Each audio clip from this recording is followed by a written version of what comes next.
In this episode, we are going to take a brief look at the Wechsler, the Stanfordbinet, the Detroit, and the Kaufman intelligence tests. That's all coming up here in Theme 3, Episode 4.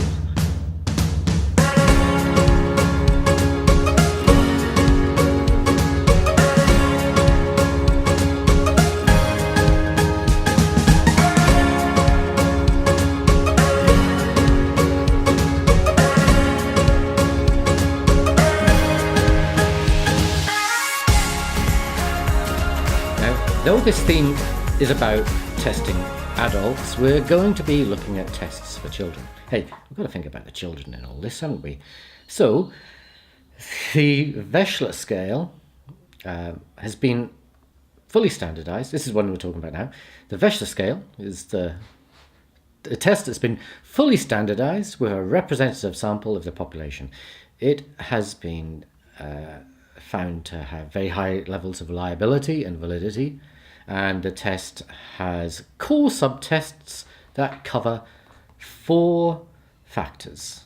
These factors are verbal comprehension, perceptual organization, freedom from distraction, and processing speed. That was going a bit too quickly for me. Obviously, I haven't got processing speed. Okay. Now, here's a short video where the test is described by an author and self-proclaimed expert on psychological testing. She describes a test to anxious mums. This is also an interesting video because of the organization this person runs. We'll think about that in a minute or two, as it might raise some interesting questions that could feed into our class time discussion. So, here's the video.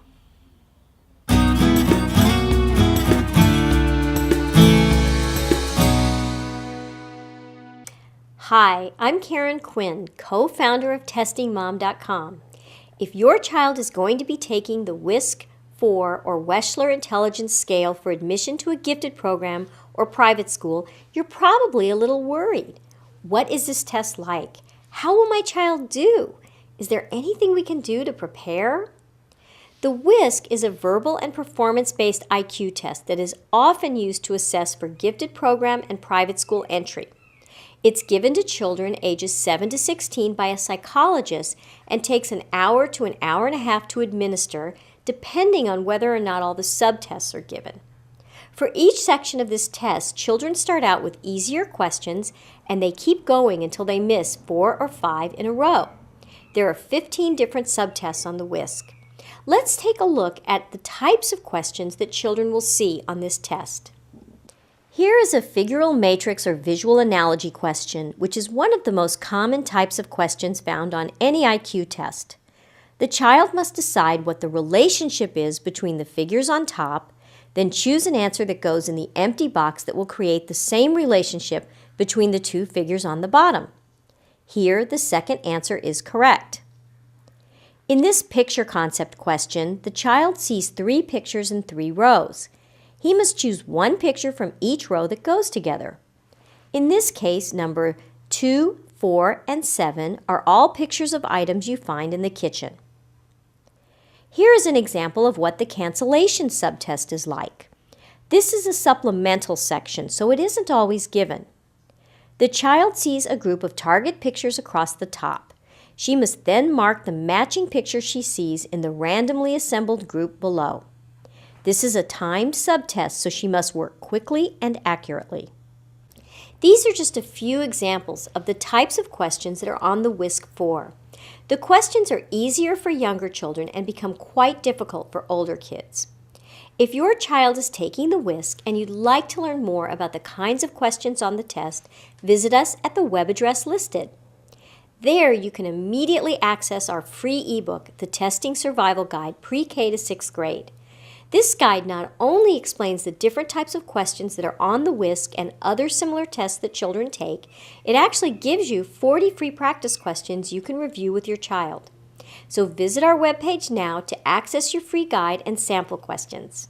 I'll see you there.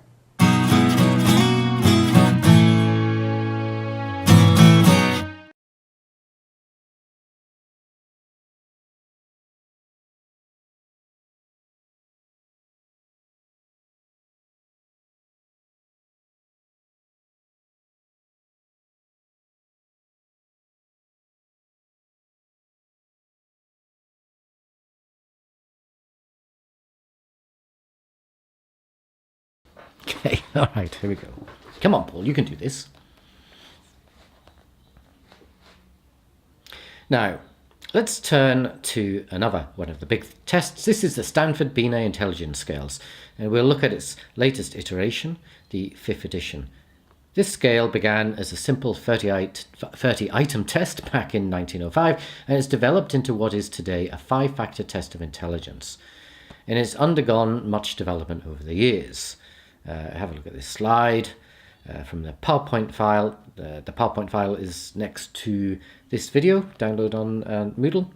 Of course, if you're watching it on YouTube, you're off the Moodle site right now. So get back to the Moodle site and download the PowerPoint. So, what are the 5 factors? Well, here they are listed on this table. Again, pause the video or download the PowerPoint slides to have a longer look. Those 5 factors are split into 2 domains, nonverbal and verbal. This time, let's watch a video of an employee at the New York City Hunter College Elementary School trying to explain this test to parents of prospective children. Now, are you starting to wonder anything about these video clips? We'll get to that in a second. Watch the video. Hi, I'm Taylor, and I'm here today to talk to you about the Stanfordbinet exam. The Stanfordbinet is an IQ exam that measures intelligence in both adults and children. Educators also use the Stanfordbinet to detect the presence of giftedness or learning disabilities.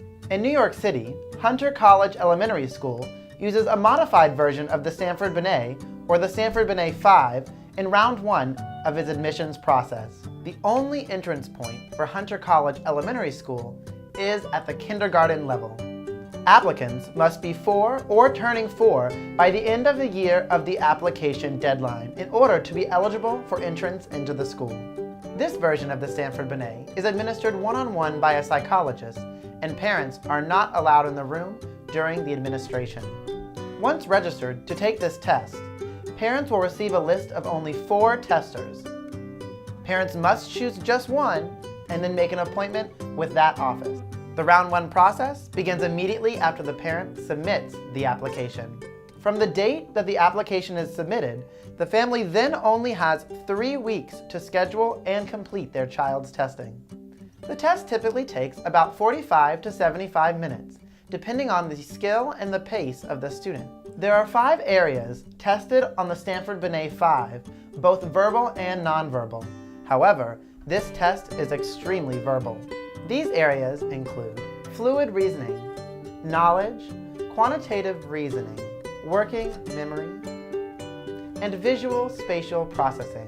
A few skills required to excel on the Stanfordbinet include general knowledge, listening abilities, and language development. This test is scored in 2-month age bands, a critical factor when determining your child's testing date.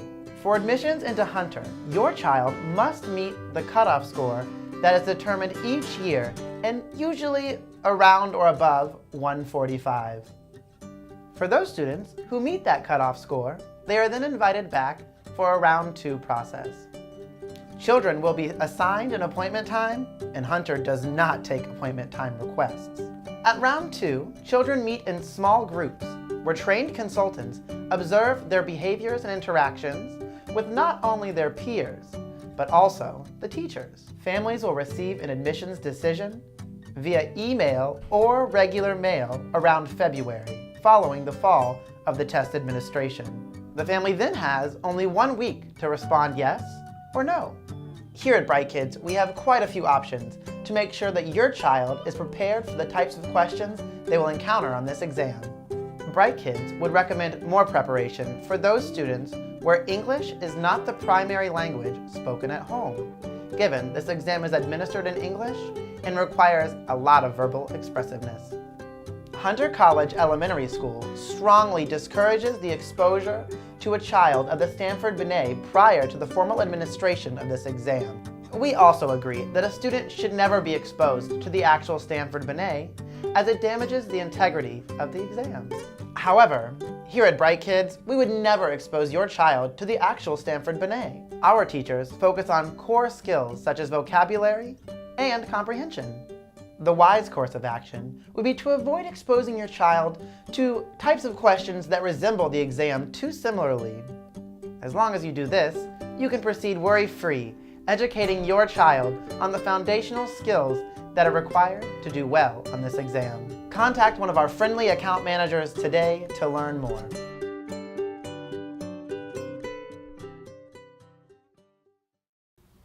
Hope you enjoyed that.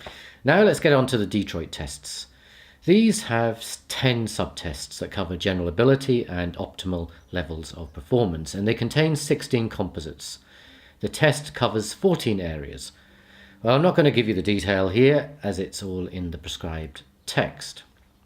But I'm going to give you a video that tells you a bit about this intelligence test.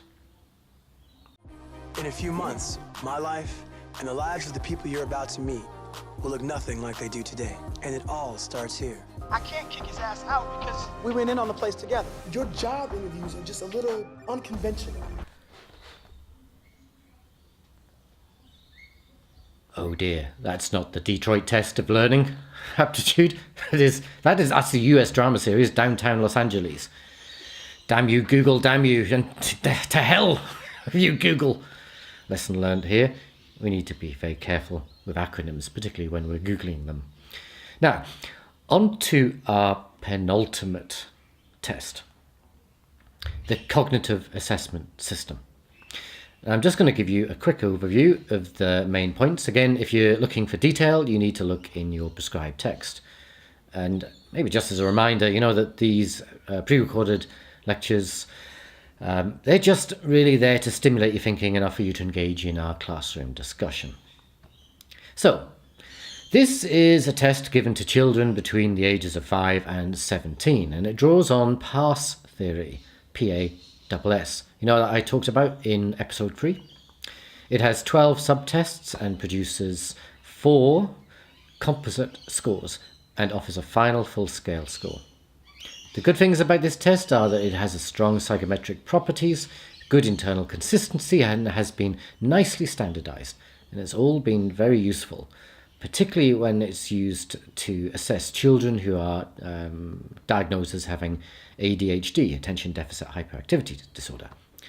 So it's been seen as a very useful instrument in the field of special education. It's also reported to be one of the culturally more sensitive tests in that it can account for cultural difference when the necessary demographics are controlled for. Again, read more about that in your text. Now, on to the last test for this episode. And that final test is the Kaufman Brief Intelligence Test. And here is another video, and this video comes from that testingmum.com. The organization referred to in the video 1 that showed you all about the Wechsler test. Now, let's have a quick look at their website before we look at their video. There are a number of companies like this that are springing up. It's springing up all over the place. Basically, they are selling their services to parents. The service they offer is coaching pupils to get better results from these IQ tests, to help them get into the better schools. This is because schools typically employ psychologists to test prospective students in their pupil selection process. This is usually because there's fierce competition to get into the best schools. Now, this might be something you want to discuss in our class time.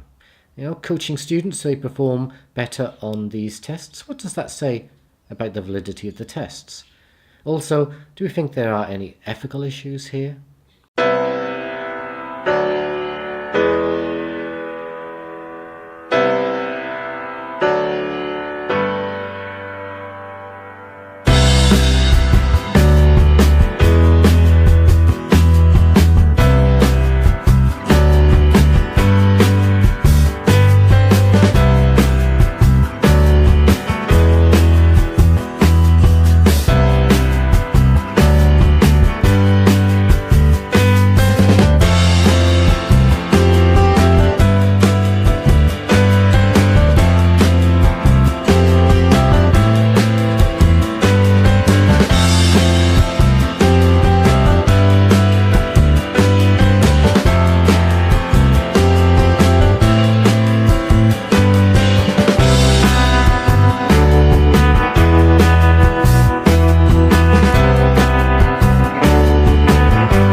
on this slide are some questions you might ponder and how those questions might inform your thinking in regards to some of your planned learning outcomes. On our discussion forum on Moodle, someone requested this and said they found it useful. Hope you find this useful. Just give me some pointers if I can do this better.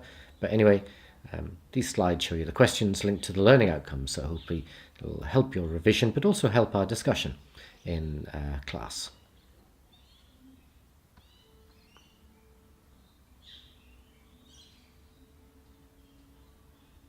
So have a ponder of those and bring your ponderings along to class to see if it shapes into comments and questions and generates some discussion. We don't all have to agree on these things, you know.